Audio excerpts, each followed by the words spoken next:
Ya, depan. Okey, adik. Ya, ayah pula. Cepat ayah.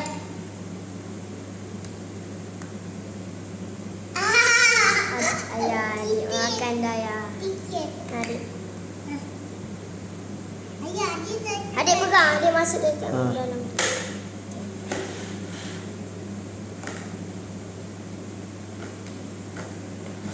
Ayah. Adik ni sini.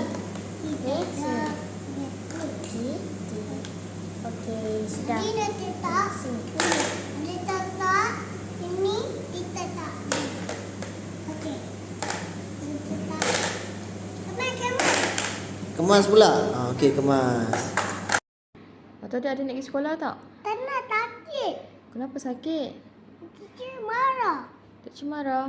Tak. Tak. Adik nak jalan. Kenapa dia nak pergi jalan? Nenek. Tapi kan gelap. Gelap kan? Gelap. Ha? Gelap. Gelap boleh pergi sekolah? Tak boleh. Kalau jalan? Boleh. Kalau jalan boleh? Sekolah tak boleh? Tak boleh. Aduh. Boleh tengok. Tengok apa?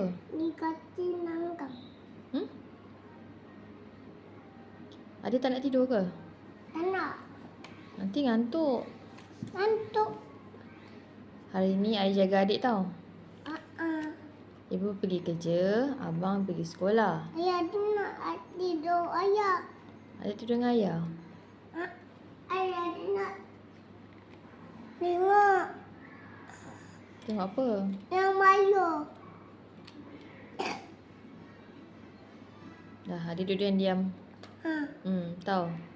Ibu pergi kerja di rumah Anda nak tidur ayah.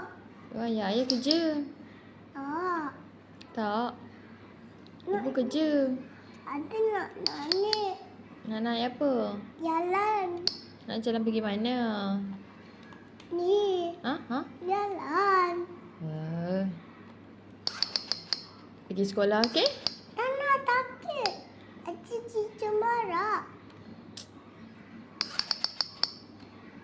Cucu pukul adik ke? Tak. Tu cubit? Tak. Tu? Marah. Marah je?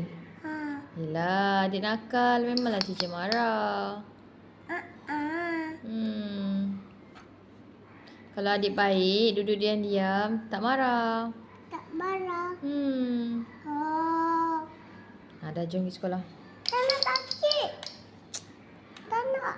Gelap. Gelap? Gelap tak boleh pergi sekolah? Tak boleh gelap. Oh, kalau pergi jalan boleh? Boleh? Jalan boleh gelap? Boleh? Boleh?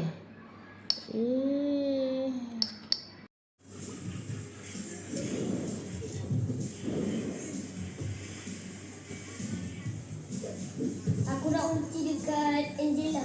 Aku jalan.